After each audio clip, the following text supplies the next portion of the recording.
What's going on, people? It's Cartiear Madlock. Day one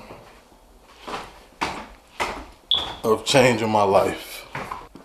I recently saw a quote that said, it was very simple actually, one day or day one. I've had this treadmill in my basement for quite some time now. Yeah, like I said, it's day one. I'm sick of this shit. I'm in debt. I got legal troubles. Today is actually Father's Day too. This is not the life that I've envisioned. So, without further ado, come on along for the ride. It's about to go down.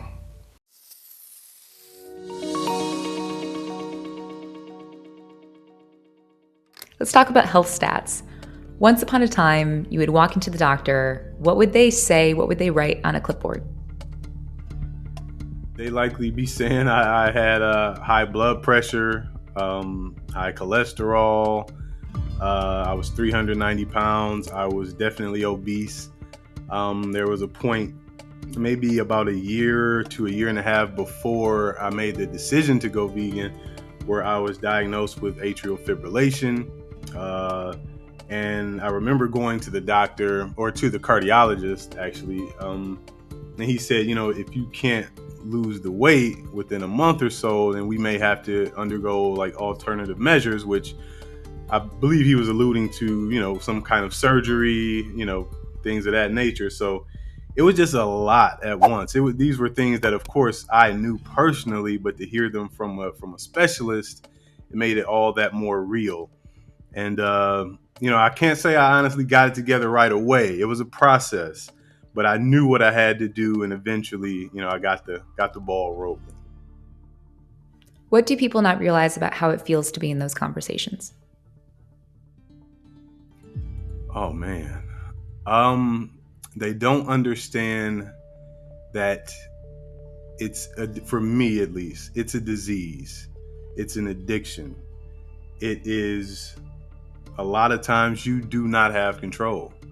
A lot of times you're feeling on top of the world, and then something hits, and it's like, I want some comfort food. I want something fried, or for some people, I want something sweet. And then after that, you feel really low, and that becomes a snowball effect, and you can feel like you're stuck in a rut that you cannot get out of. And that was the most devastating thing about it, is that you start to make peace with being unhappy. You start to make peace with being unhealthy and experiencing discomfort at all times, whether it's, how you're sitting, or, when you're walking and your shirt is blowing in the wind. It's so many things and elements to that. But yeah, the sheer discomfort and feeling like you can't get out of that feeling. Really sounds like it sucks. Oh, big time. So I do my best to empathize with people and to speak to those people who may be experiencing, the same. Yo, what's going on? I'm about a month and a half in, vegetarian, vegan mostly. Just did 30 minutes on the treadmill. Yeah, there we go right there. It's feeling good, y'all. I'm about to go get my protein shake, mix a little sea moss in there. But yeah, so just been getting it in, y'all. Just, I feel more focused than ever, on this, it's understood that this is a lifestyle change. This is something that, I have to continue to do and take it one day at a time. Consistency is key. As cliche as it sounds, it's just the truth.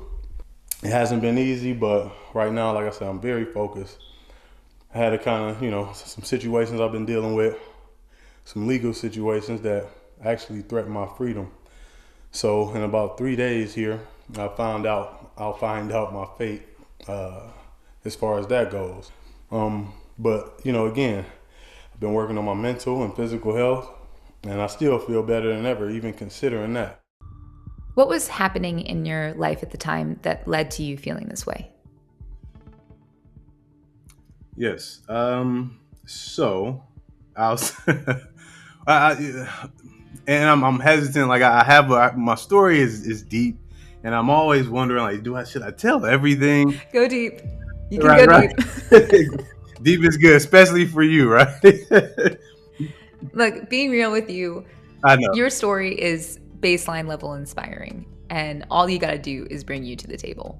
Like that's all. Like what? Yeah, we can go deep. What was happening in your life at the time that was so horrible that you needed to change things around?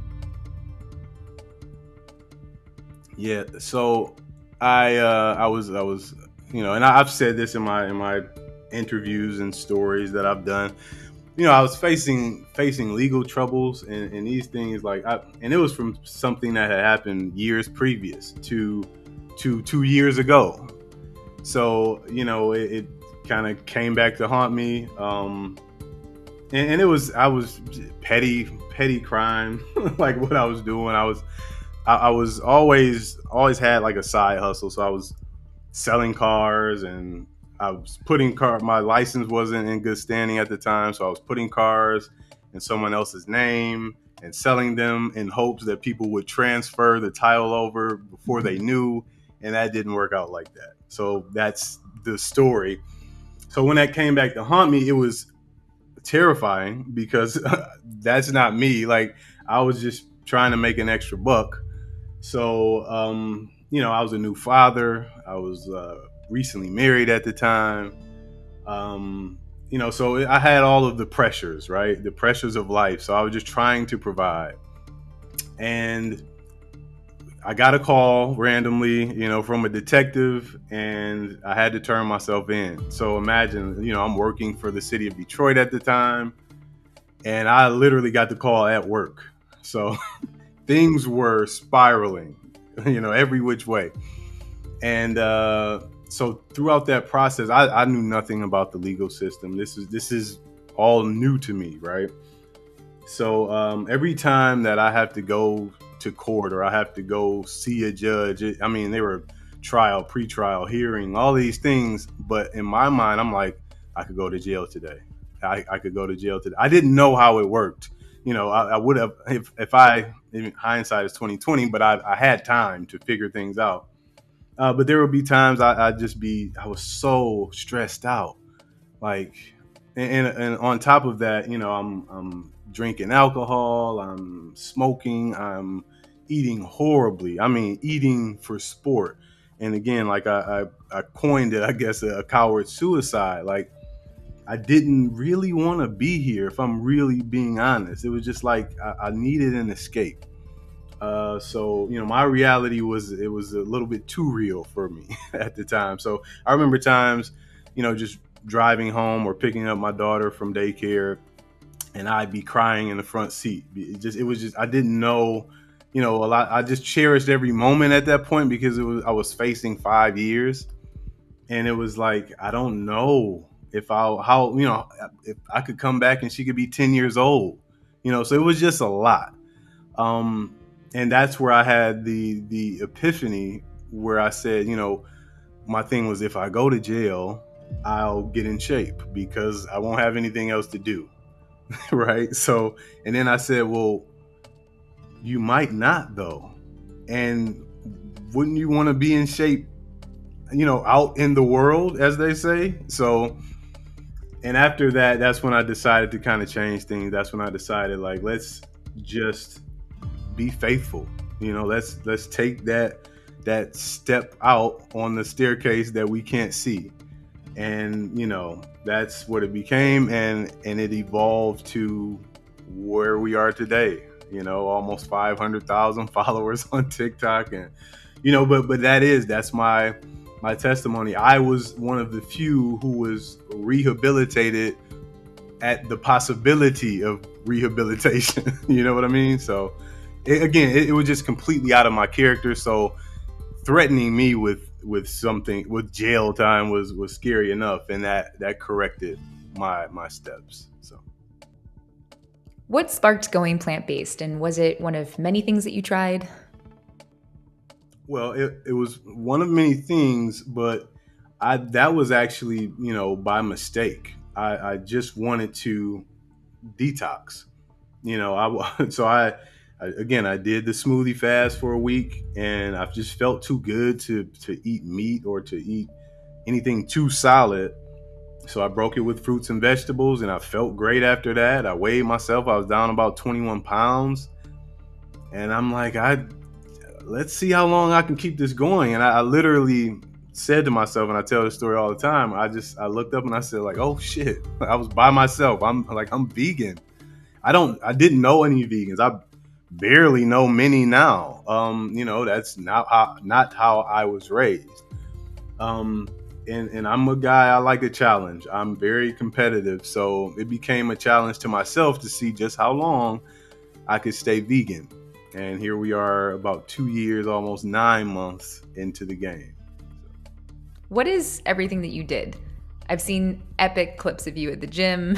What were all the different things that you brought into your life and all the different steps that you took to get down from 410 pounds? Right, very good. So it's a process. And I'll be honest, I have great women in my life. My mom, my daughter's mom, my fiance now. So I'm fortunate enough to have help. But at that time, one of the best investments I've ever made was a treadmill. So it was around tax season, and this was the prior tax season to me starting my weight loss journey. I invested in a treadmill. I spent about $900, I believe, and I got a good deal. It was like a $1,500 treadmill. And you can go on Facebook Marketplace if you got a friend who can help you move these things. I mean, because they're heavy, but it's one of the best investments I've ever made. I had it in my basement sitting, so when I decided to flip that switch, I had an environment that was gonna help propel me to where I wanted to be.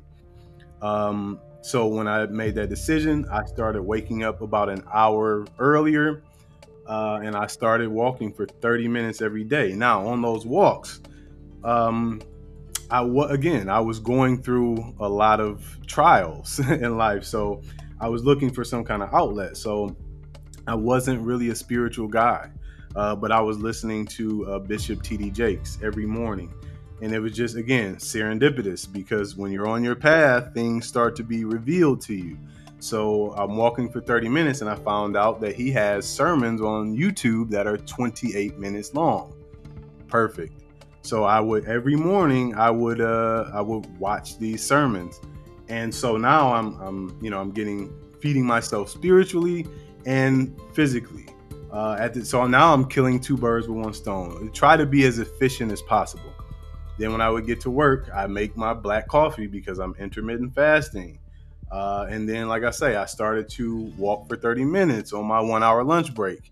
When I kicked it up even more, I would come home and do weight training because I bought like a $70, $80 weight bench or weight set. I had cement weights, and I have videos lifting those weights in my basement. So I had a weight bench, I had a treadmill, and that's all I needed, because again, you go from no physical activity to really ramping it up. You don't need much, to really get the ball rolling. So yeah, I did. I made those changes, and again, you have your days where you slip up. I didn't slip up with food that wasn't vegan, but I'm, an Impossible Burger and fries and things like that. It happened, and then you just get back on the horse. Like I say, have a short memory. Uh, but that's mainly what it looked like, and really, there were days where, I mean, I worked my ass off. That's just what it is. Even to this day, some days I go too hard. I have a shoulder injury because, and I like to say, like, I'm running from the guy I used to be every day. So sometimes you can go into overdrive, and your body might not be ready for that yet. But my heart is pure. Often we recognize where we're at through the eyes of others. What were people saying to you at the time? How were they reacting to this transformation? Yeah. So I've always gained and lost weight. I say yo-yo dieting. I've done it all. I've done Atkins diet, you name it. Um, But this time, when I was going vegan, it was a little bit slower to start. So I knew I was losing weight. I saw the scale. I felt the way my clothes fit. So it may have taken about 30 to 50 pounds in before people really started to notice, especially at work. I was working a 9 to 5 at the time, and then a lot of the people would come in, and say like, "Hey, you look like you slimming down. Like, what's going on?" Then it reached the point like, okay, what's the deal? So people want advice, or people just really want to hear the story behind it, or are you okay? That's another thing. So, but once I really got comfortable in that, I started taking walks on my lunch break. So I would always do a 30-minute walk before work. And then I kicked it up a notch and started, I had a 1 hour lunch break. So I walk for 30 minutes on my lunch break. And when I'm finishing up the walk, I call in my order at a Mediterranean spot nearby. I go get that and I come back to work and kind of scarf that down. So I was intermittent fasting. Things just worked out for me, and that's a funny thing. Like, when you're on your path, things work out for you. So I was eating from 12 to 8. I would go, well, actually more like 1 to 9. So my lunch was at 12. I walk for 30 minutes, come back, and start my eating window. But yeah, it was a process. But once it was known, I was a lot more comfortable, showing people the journey I was on. Let's talk a little bit about Detroit. In which ways did your home environment help you and hurt you? What is the food culture like there? Great question. I'm in love with my city, so I'm a homer to the core. But at the same time, growing up, which was actually one of my addictions, is Coney Island is really popular, and that's just basically like a fast food diner kind of thing. Chili cheese fries are very popular in the Coney Island. Coney dogs. It's basically fried food, throwing chili and cheese on everything. But you can also get breakfast. You can get some pancakes and things like that. And most of them stay open 24 hours. So that's a huge thing. But then on every other corner, there are, fried fish and chicken places. It's at, nowadays it's known as a food desert. Because we we weren't growing our own food. Things are really changing now. Again, like I say, it's evolving. A lot of urban farming in the city. Eastern Market is one of my favorite places to be. That was recently ranked the number 3 farmers market in the country. So I'm there like every Saturday, and I just love to stroll and just see all of the new things that they have, and things that people may have never heard of, different grains and fruits and vegetables. So things are really evolving now. A lot more plant-based options, especially downtown Detroit, is really getting developed. So vegan options are abundant now, especially compared to when I was growing up. Where did your joy come from while you were going through this? What was the light at the end of the tunnel? For the most part, it was my daughter. She's 5 years old. At that time, she may have been 3-ish. It was like this is something that loves me unconditionally. She's only known me to be this way, so she doesn't know how much better of a father I can be if I lose the weight and all of these things, and how much more energy I can have. So it was definitely her. Um, but to be quite honest, there wasn't much happiness, and it's fleeting. You do what you can to find it and to hold on to what little bit that you can get a hold of, but it's an everyday process. You were coming from a really dark place at the time. I'm wondering, what are some house rules that you've set for both your daughter and yourself now, to create a better environment? Okay, so some self-talk. I don't allow. Yeah, it's like, I try not to even mention weight. I try not to mention, and dealing with grandmas and things like that. They may say things like, "Oh, it looks like she's slimming down." I'm like, I don't want to, put any emphasis on any body type. You know what I mean? Because if I'm slimming down, then what was I like before? Or, so just trying to keep those things in check. Because again, this is how I was raised. And a lot of times with our parents, they may not really see any fault in that, but our job each generation is to get better, right? So to find some of the flaws in the way we were raised and to correct them in our children. And that's no fault to any parents. Like, all that shows that you did a good job of parenting if your child is parenting a bit better than you, or correcting or righting the wrongs. um, so things like that. We get active. We race from the, that almost, makes me emotional, that I could race her to the house. So yeah. And you couldn't do that before.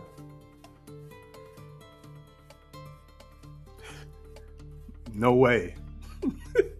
So yeah, racing to the car, from the grocery store to the house, up the steps, it means a lot. You said in other interviews that you have to be kind to yourself. Do you have to be kind to yourself when you're going through a journey like this? What was your self-talk like at the time? Yeah.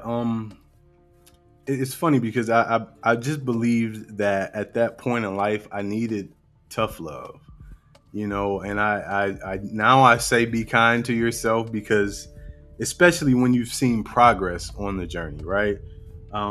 So allow yourself a day or two to slip up, because it happens. It is inevitable, especially when you deal with an addiction of any kind. Um, so at the time, I can't necessarily say that I would tell myself to be kind to be kind to yourself. let's say that, right? But I think I just needed to hear, like, get your ass up and get to work. Stop sulking.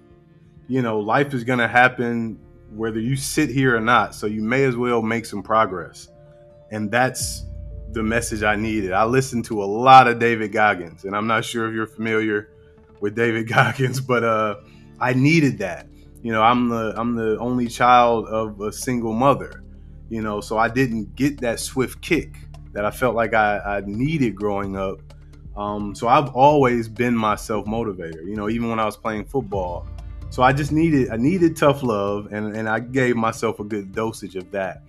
But now, when you've seen progress on the journey, take time. And like they say, the only time to look back is to see how far you've come.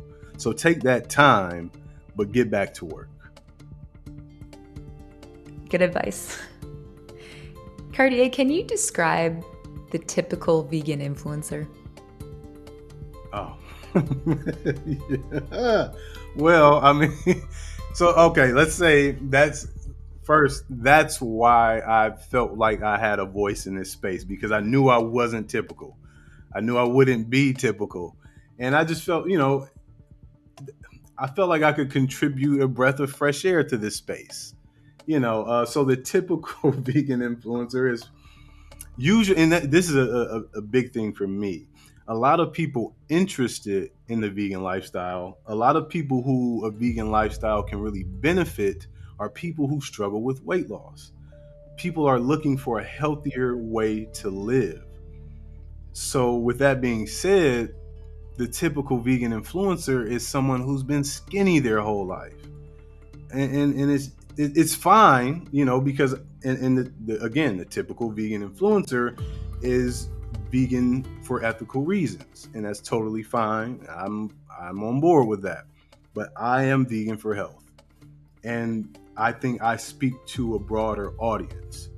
So that's my take on things. But again, someone who hasn't struggled with weight loss, someone who can barely really cook, um, and and may just kind of eat fruits and vegetables out of a bowl and just at peace. And it's kind of like a lot of them is like, do you actually work in life? Like, it's just, they just seem to have this laissez-faire, just picking berries from a bush. I wish I could live like that, but I'm from the Midwest. It gets cold and sometimes you got to rush, and I wish I could put more of my meals on video for you guys, but I'm very busy. I'm a dad, and filming a recipe video actually can double the time it takes for you to cook your food. So if you're intermittent fasting or something like that, it just doesn't fit.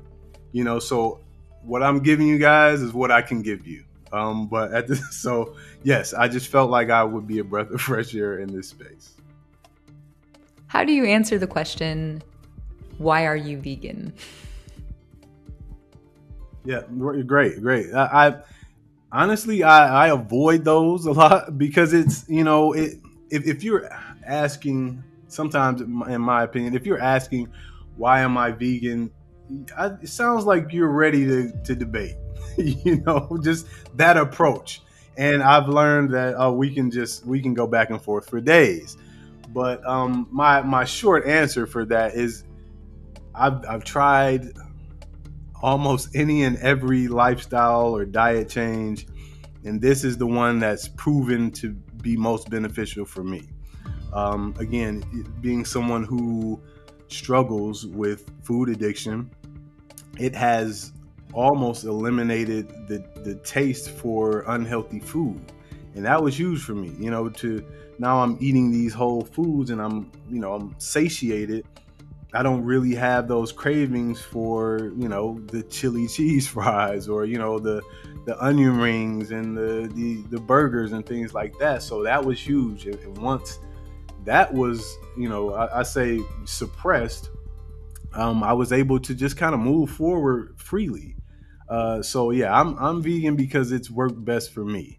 And if you're willing to listen to my story after that, stick around and I'll share what I have for you. But if not, then feel free. The door is that way. Cartiear, can you please fill in the blanks for me? 3 years ago, I was blank. Now I'm blank. Yeah. So 3 years ago, I didn't want to take pictures. 3 years ago, I was depressed. 3 years ago, I was eating horribly.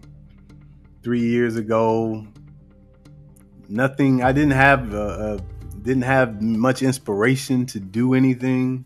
Life was just blah.